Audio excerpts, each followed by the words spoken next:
Hey there, subscribe to my channel, and also press this bell icon so you never miss any new updates, cause whenever we upload new video you will get a notification on your phone. You will hear a conversation about a language course. First, you have some time to look at questions 1 to 5.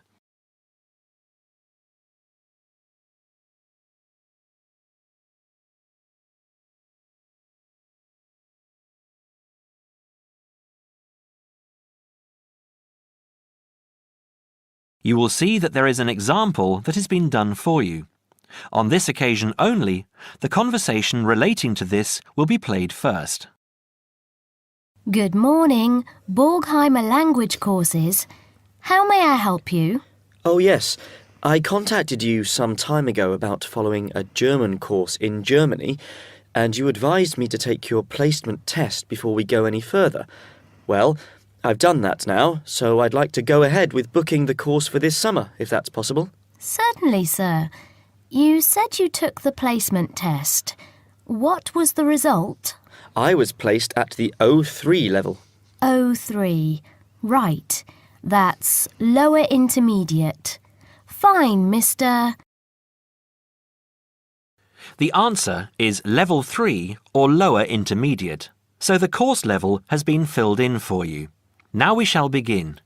You should answer the questions as you listen, because you will not hear the recording a second time. Listen carefully and answer questions 1 to 5. Peterson. John Peterson. Could you spell that for me, please, Mr. Peterson? P-E-T-T-E-R-S-S-O-N.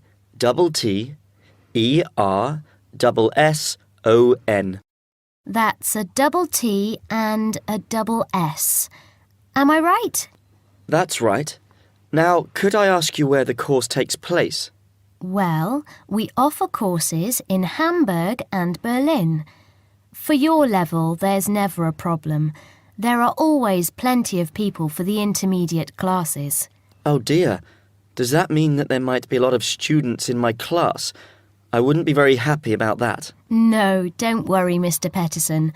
The maximum class size is 12, but I've never known there to be more than 9 or 10 in a class.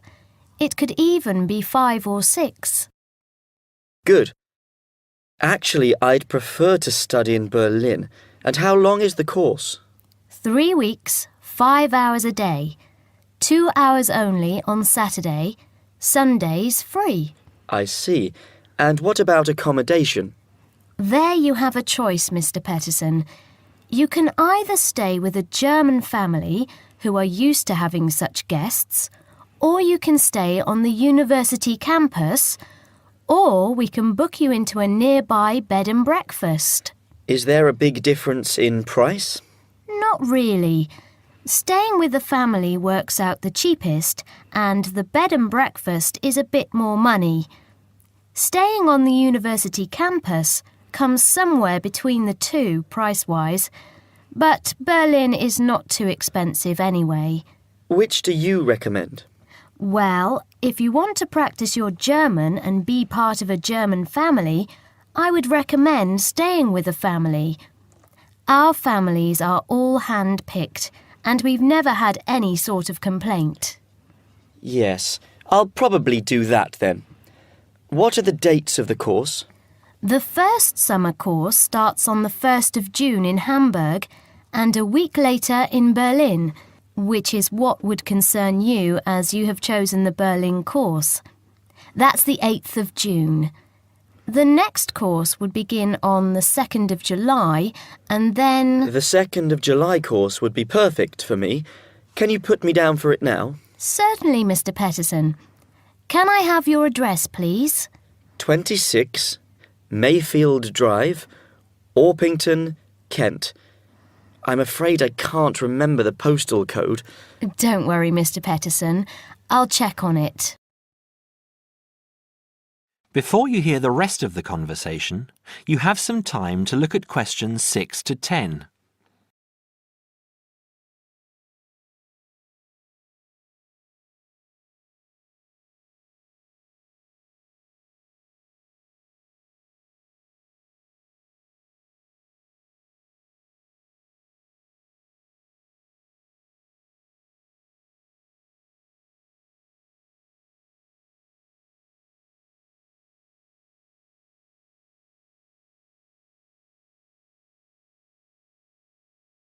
Now listen and answer questions 6 to 10. There are a couple of other things I'd like to ask. Certainly. What do I need to bring on the course? Well, apart from the obvious, you'll need our textbooks. I'll email you the name and publisher. You should be able to find it in your local bookstore. If you do have problems, call me or email me and I'll see what I can do. We provide the computers, computer disks, translation exercises and all that sort of thing, but you will need a good dictionary. We recommend Langenscheidt, which is more than adequate for your level. You don't have to go and spend a lot of money on an expensive dictionary. Not yet, anyway.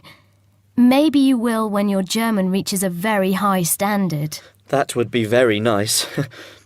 Now, finally, what about the cost of the course? And how do I pay? Would you like to pay that in pounds or in euros? Euros would be fine. In that case, it's 550 euros. You can pay by credit card if you like. Oh dear, I'm afraid I haven't got a credit card. How else can I pay? That's not a problem, Mr. Peterson. You can pay by bank transfer. Fine. By the way, I forgot to mention I am a full-time student. Have you got a student card? Oh, yes. Then that does make a difference, you'll be pleased to hear. You are entitled to 35% off the full price. And if you can persuade a few people to join you, it would work out even cheaper. How do you mean exactly? Well, for every 5 people you find, 1 goes free. In other words, if there are 6 of you, you get 1 free course. Of course, in reality, you would divide up the savings amongst you, presumably. Right. Well, I'll see what I can do. Thank you. Not at all, Mr. Peterson, and I'm sure you'll enjoy the course. There are, of course, sightseeing possibilities. Would you like me to send you our brochure describing them? Yes, thank you. I'd appreciate that. Anyway, thanks for your help. If I want to call back, who do I ask for? Susanna. I'm here most of the time.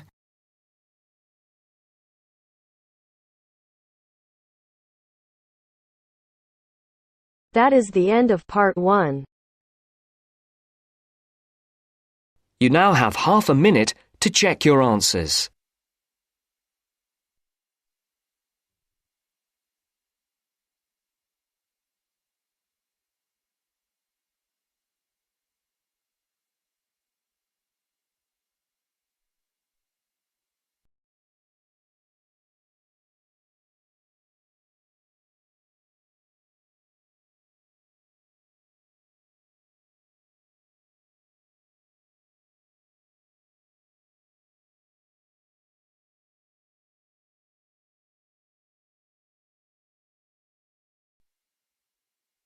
Now turns to part 2.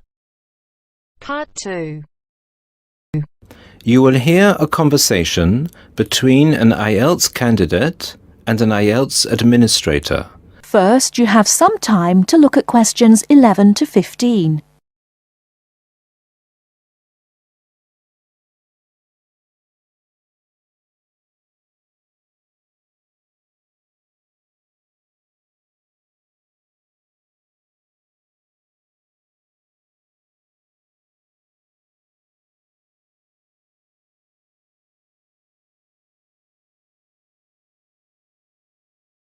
Now, listen carefully and answer questions 11 to 15.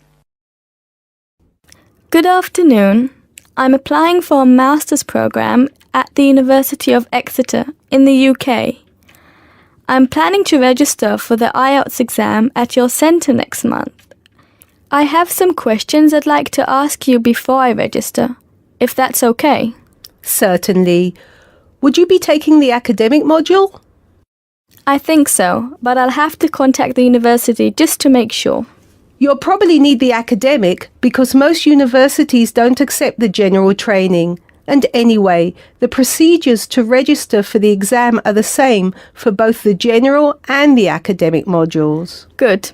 My first question is whether I sit all parts of the exam on the same day. I don't live here, you see, and for me it would be more convenient to do all the papers on the same day. Unfortunately, the speaking part is scheduled for Thursdays, and reading, writing and listening tests take place on Saturdays. We can't change the days, I'm afraid. That's a pity. Well, never mind. What sort of documents do I need to bring in order to register? You'll have to fill in the IELTS application form and bring an ID, a copy of your ID, and 2 passport-size photos on a white background. Will any ID do? We only accept original passports and national IDs. That's good to know. Did you say that reading, writing and listening are scheduled for Saturday? That's right. Will I get a break in between the papers? I'm afraid there aren't any breaks between the papers. Each paper takes an hour to complete, so it's 3 hours straight through. You'll first do listening and then reading, followed by the writing test. This is a standard requirement from Cambridge. Before you hear the rest of the talk, you have some time to look at questions 16 to 20.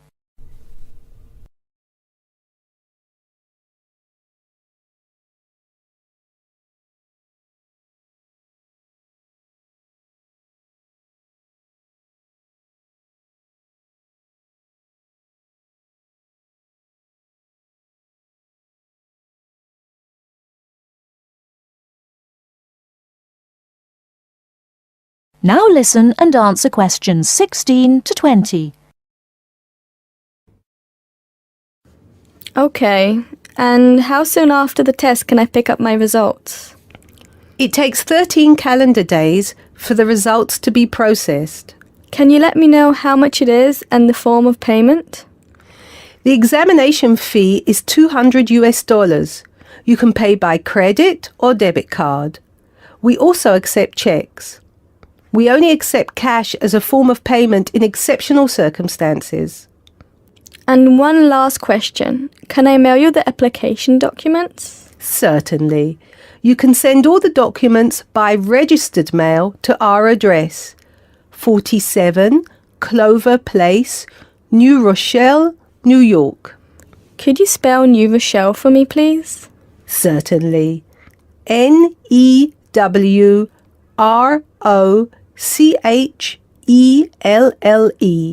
Could I have the zip code as well? Sure.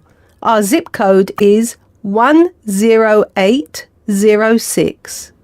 Thanks. You can also email us at inquiry@examsmail.com or phone us at 325-9082. I think that's all. Thank you very much for all the information. Bye. You're welcome. Goodbye. That is the end of part 2. You now have half a minute to check your answers.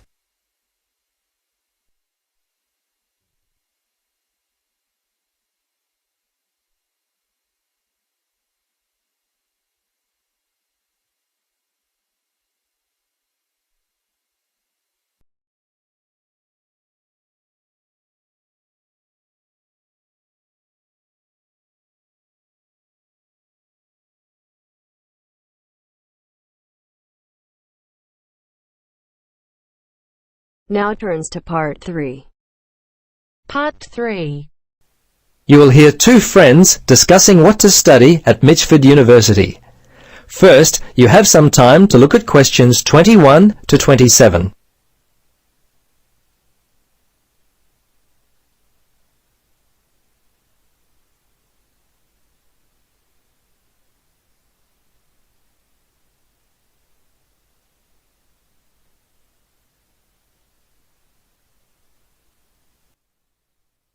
Now listen carefully and answer questions 21 to 27.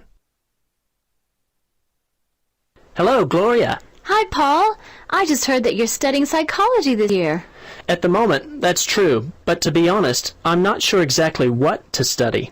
You're in your third year at university. Do you have any advice for me? Well, it's a difficult question for me to answer, but I do have some ideas, based upon my personal experience, that may be of help. Anything would be helpful at this point. I'm feeling a little worried about what I should do. Well, there are a few things that I would recommend. Firstly, ask yourself, what do you really enjoy studying?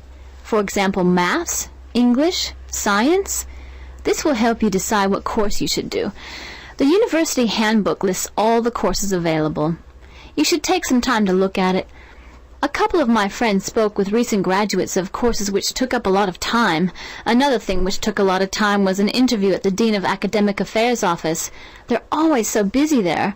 Unless you've got a lot of time, I wouldn't bother with either of those ideas. Okay. Gloria, I understand there are some excellent publications that I can look at which will help answer my questions. But the trouble is, I'm having a real hard time locating them. Do you know where I might be able to go?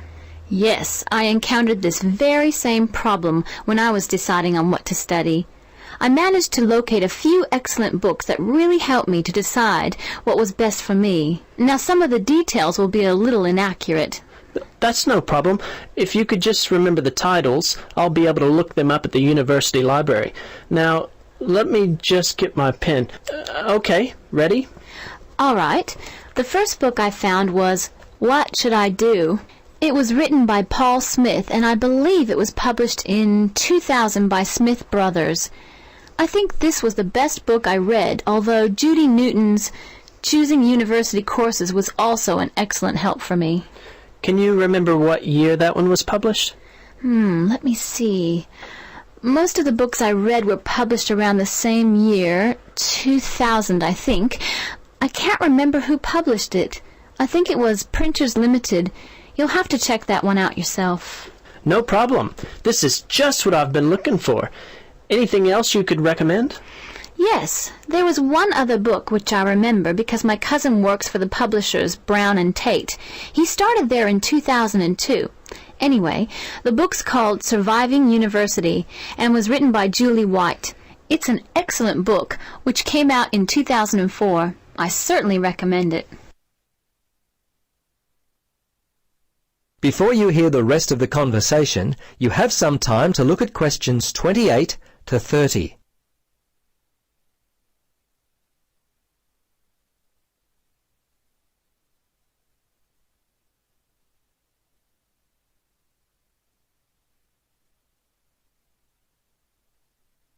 Now listen and answer questions 28 to 30. Gloria, this discussion has been so helpful. I wonder if I might ask one more question. Sure. What would you like to know? Well, I'm wondering why you finally decided to study psychology.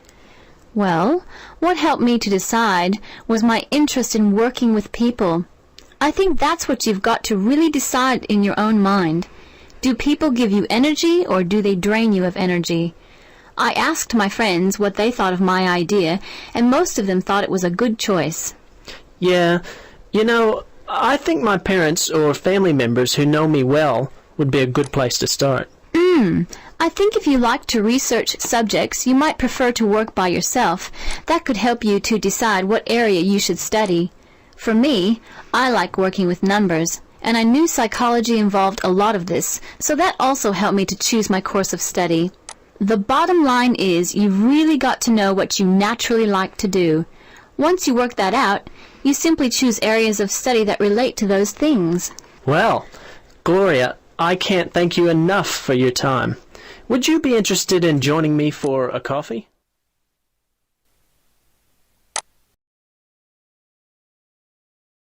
That is the end of part 3. You now have half a minute to check your answers.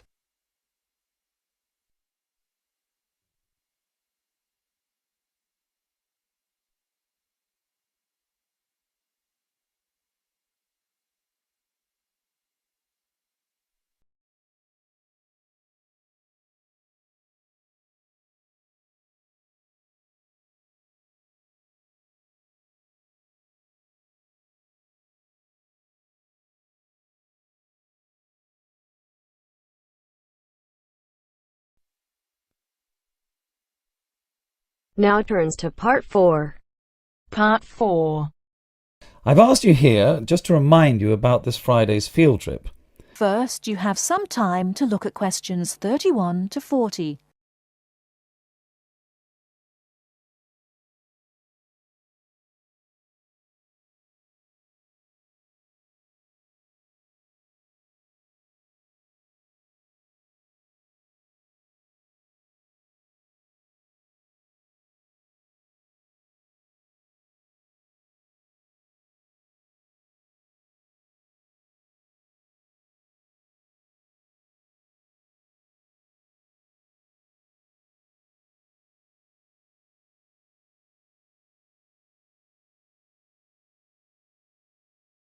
Now, listen carefully and answer questions 31 to 40. OK, I'd like to keep this meeting as brief as possible, as I'm sure we all have things to do. I've asked you here just to remind you about this Friday's field trip. This is the first of many field trips you'll be going on, so there are a few rules I'd like to make clear now. Most importantly, I want you all to remember that simply because you are leaving the college does not mean that you are not studying. This is an essential part of your course and should be treated as such. There will be 2 assignments for you to complete whilst you are there, and some extension work you will be expected to do over the weekend, so I suggest you all pay attention on the day. Moving on, remember that we are going to a salt marsh and must dress appropriately. High-heeled shoes and t-shirts are not what I consider appropriate. You need good footwear, preferably boots, and you should bring a waterproof jacket as the weather is unpredictable. It would also be a good idea to bring a change of clothes. There is a chance you will get wet, and a 3-hour return journey in damp clothes is nobody's idea of fun. We will be on the marsh from about 10 o'clock to about 4, so you'll be given a light lunch.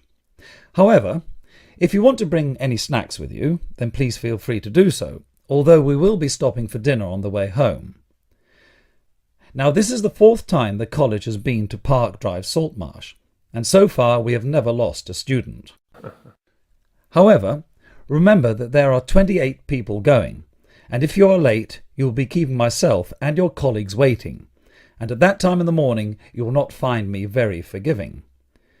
Please try to arrive a few minutes before 7. If you are not here on the hour, you risk being left behind. For those of you who are being collected in the evening, you can expect to be back here between 8:30 and 9 p.m.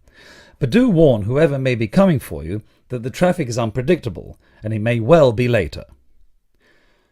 Before you go, I'll hand out your assignment papers and briefly explain what you have to do. Now, on the first page, all you are required to do is identify the flora and fauna on the page and find an example in the salt marsh. As I told you on Monday, you will need a camera for this. I recommend one of those disposable cameras rather than something more valuable, as the marsh can get very dirty. Now on page 2, you'll be looking more at the bird life on the marsh. You should be able to see what you have to do for this assignment, but there will be plenty of time on the way there to ask any other questions. Well, we'll stop there and I'll see you all on Friday morning. Oh, before you go, just a word of caution. The plants are there to be seen and photographed only. Remember that this is a protected site and we will have to get permission for this trip. If there are any problems, we may not be allowed to go again, and you will be spoiling the opportunity for other students. Okay, if you have any questions, come and see me later today or tomorrow. That is the end of Part 4. You now have half a minute to check your answers.